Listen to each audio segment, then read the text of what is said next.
Hello there, I'm Kimberly, and I just turned 29. I married young, naive enough to believe love was a cure-all, stubborn enough to think my love would mend whatever cracks lived in someone else. Joseph seemed charming at first, the easy smile, the jokes, the way his eyes lit up when he talked about nothing in particular. I thought I could be the person who helped him grow into himself. That belief lasted longer than it should have. From very early on, there was always someone else in the room, his parents, not in a loving, present way, but in a distant, judgmental one, like ghosts who measured their son by an invisible ruler and found him lacking. Joseph chased their approval the way some people chase success or validation. It was everything to him. If they frowned, he folded. If they praised, he beamed. He built his life around their gaze, and I was left watching him shape himself to fit someone else's expectations. They were the kind of parents who made grand statements from the sidelines and left their son to collect the pieces. They rarely called, rarely visited in the simple, messy ways families do when they're invested, but when they did engage it was with demands or expectations. To Joseph, the chance to please them was more important than paying bills or planning for a future. To me, it felt like standing in second place in my own marriage. Money became the battleground. Little things at first, an expensive watch here, a last-minute plane ticket there, always justified as a gesture or a way to show them I care. The gestures became extravagances, weekend getaways booked on credit, lavish gifts for birthdays that didn't exist, and an $85,000 plan he somehow convinced himself would be repaid someday, if he just made the right choice. He spent as if the next moment would fix everything. I tried talking, negotiating, explaining budgets in the practical, boring way grown-ups do. He spoke in idealism and echoes from his childhood. They sacrificed for me, or they deserve this. I wanted us to be a team. He wanted to be the son who made his parents proud. The night it all broke was ordinary in the way tragedies often are. No thunder, no fireworks, only the slow build of a conversation that revealed how differently we were living in the same house. Joseph came to me with that half-excited, half-worried look he used when he needed me to agree without asking too many questions.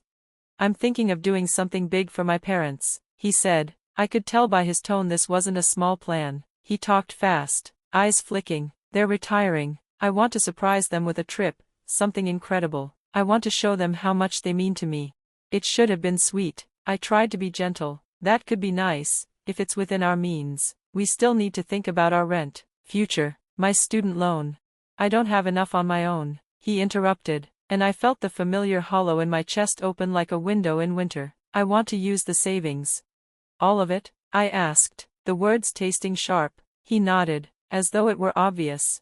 "Love isn't about counting pennies," he said, and the room tilted. I wanted to argue that love was also about not being reckless with the life you'd promised to share. Instead, I tried reason. "We can't give away $85,000, I said. "We need to save for emergencies, for a home, for if one of us loses a job. We can't gamble our future on a single gesture." He accused me of being heartless. I accused him of living in a storybook that didn't include consequences. The conversation escalated, words pushed like plates across the table, and then, suddenly, the argument exploded into something uglier. Objects shattered in anger, glass trembled on the floor like broken promises. He looked at me with that strange, desperate fire that used to be part of his charm, and in a voice that trembled with something like panic, he said, "If you won't support me, then I want a divorce." There was an odd clarity in that moment. He expected me to beg him to stay, to clutch at what we had and pay whatever price he demanded. Instead, something calm settled over me. I had spent so many years accommodating an impossible need. I had tried until I was empty. "Okay," I said, "if that's what you want." The shock on his face was almost comic, like I had handed him a script he didn't know how to read. He stood there searching for the theatrics he'd been rehearsing his whole life, tears, pleading, a scene he could paint as tragedy. I gave him none. I told him plainly that I was tired of chasing approval for a man who would never put his family and our shared future on equal footing. I told him the truth, that love couldn't be his only defense against himself. It couldn't be the thing that covered neglect or reckless choices. A month later the divorce was final. The paperwork was clinical and neat, stark in its efficiency, while the feelings it represented were messy and lingering. Initially there was grief, then a fierce, bright sense of freedom that surprised me with its intensity. There were nights when the silence was heavy and the next morning the sunlight felt almost guilty for being so ordinary. I had to relearn daily life, how to answer my own phone, how to cook only for myself, How to budget down to the little luxuries I'd once taken for granted. Joseph tried to come back into my life, the way a storm sometimes returns to check if the house survived. His messages read like a script: concerns, apologies, hints of danger in his voice. I need you, he wrote. He painted himself as the one in trouble, the victim of his own choices. I knew the patterns too well, and yet there was that ember of worry that we carry for people we once loved.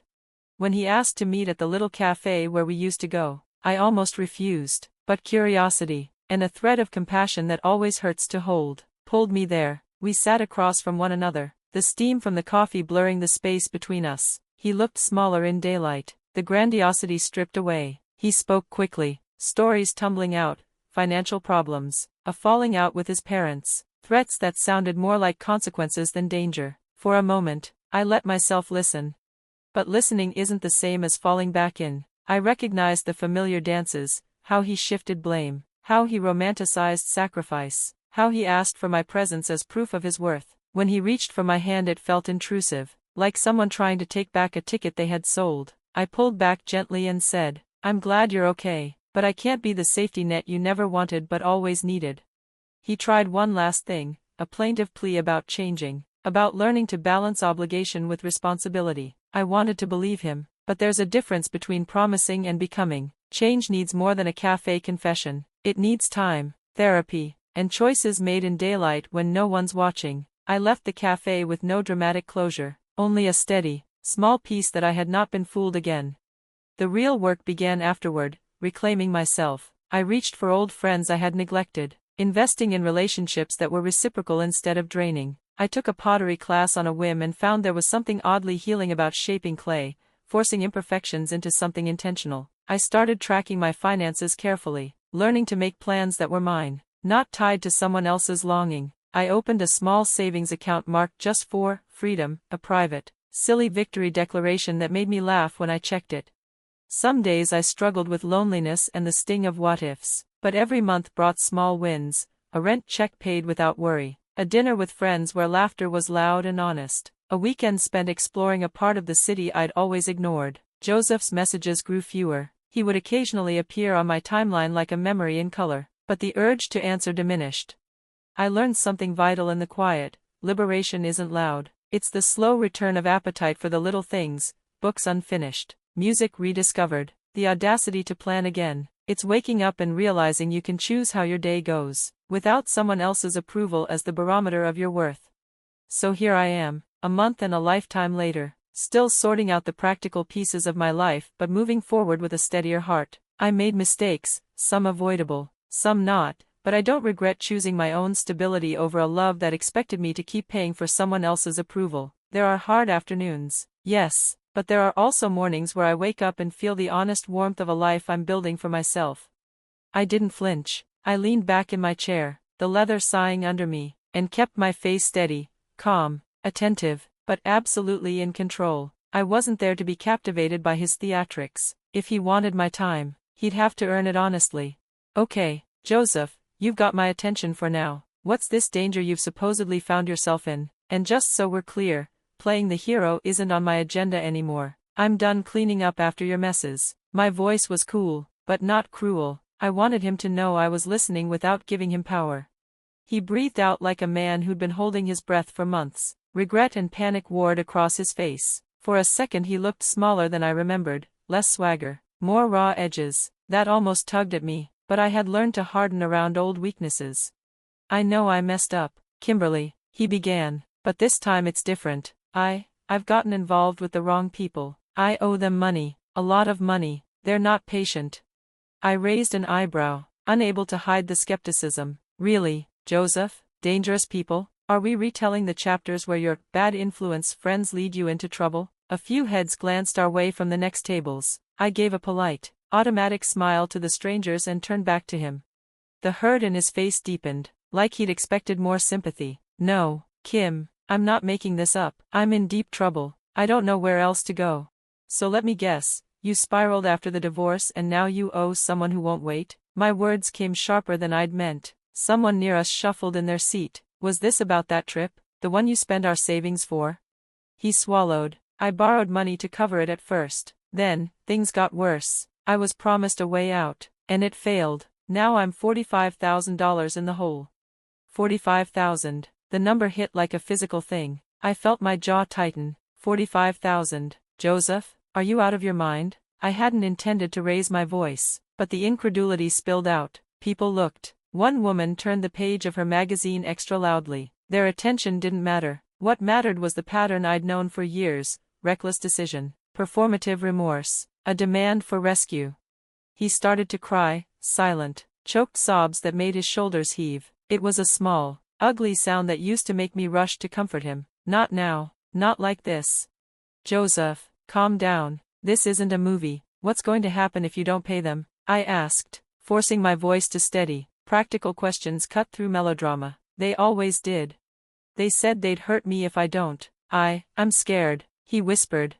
Something in me softened, not enough to give, but enough to hear the human inside the mess. Danger was different from consequences. Danger deserved attention, but compassion wasn't the same as responsibility.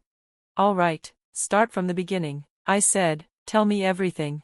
He told me a story I could predict in shape if not in detail, a friend who seemed solid, a quick loan with promises, a chain of small lies that bloomed into something poisonous. He told me about how the trip went off without them even looking back, about how his parents didn't call afterward, and how the person who'd promised to help vanished the moment cash changed hands. As he spoke, I watched the man I once loved dismantle himself with words. So you gave them your money to impress your parents, I said when he finished, incredulity flaring, and now the people you borrowed from want it back. Meanwhile your parents didn't even seem to notice after the trip. Is that right? His head dropped. Yeah, they act like I was never there. I felt anger, a cold, clear thing, rise behind my ribs, not only because of his recklessness, but because he'd again tied his self-worth to people who didn't deserve it. I had sat through that pattern for so long, him trying to prove himself, losing himself in that proving, and then asking me to rescue whatever remained. You brought this on yourself, Joseph, I said, softer but steady. I warned you, and you left. You used our life as collateral for their approval and then blamed me when it didn't work out. I won't be complicit in that again. He reached for me, words tumbling. Please, apologies, promises to change. They sounded hollow there in the clatter of cups and the murmur of other conversations. Change, I knew, needed more than a tearful confession over cappuccino. It needed time, therapy, evidence in daylight. It needed him to show up when no one watched. My compassion and self-preservation wrestled for a moment. I remember thinking about all the nights I'd stayed up, untangling problems that were not mine to tie, about the bank accounts we'd fought over, the sacrifices I'd made, the dreams I'd shelved. I won't do it, I said finally. I can't. I won't lend you money to bail out a life you built to please people who don't care. Come on, Kim, he begged. You're my ex-wife. You shouldn't be the enemy. You never understood boundaries, I replied. You assumed I would always be there to pick up the pieces because that's what I did, but I refuse to be the safety net for someone who keeps throwing himself off the cliff to prove his worth. He looked furious for a heartbeat, then weary, then small again. If you won't help, what would you have me do? Find help that doesn't come with a bill you can't pay, I said. Talk to a lawyer, get a payment plan, call your family lawyer, maybe even the police if they're threatening you, but don't expect me to mortgage my future for your mistakes. I have one life and it's mine to protect. There was a long silence. The steam from my coffee curled and dissolved between us. People returned to their conversations. The world, as it often does, resumed around our pause. You're changing your number? He asked finally, resignation threading his tone. Yes, I answered. I'm moving on. I need to breathe without worrying whether someone else will spend our future to buy a moment of approval. He said nothing more that mattered. I stood and felt the sudden lightness that often follows hard decisions, the kind that comes from setting a boundary and honoring it. I left him there with his choices and his consequences. Outside, the sunlight felt ordinary and enormous at once. I walked away and let the city take me in, a stranger with a familiar heart. In the days that followed I would think about him, the man who'd once promised forever and had then tied himself to ghosts, but those thoughts were quieter than the life I was building. The cafe meeting closed the distance in a way no legal paper had. It drew a line. That night, before sleep, I put on a playlist I hadn't touched in months. I let the music fill the quiet spaces he had left behind, not to drown him out, just to remember how to inhabit my own stillness. The song swelled, And for the first time in a long time, I felt the steady beat of my own pulse, steady and unborrowed.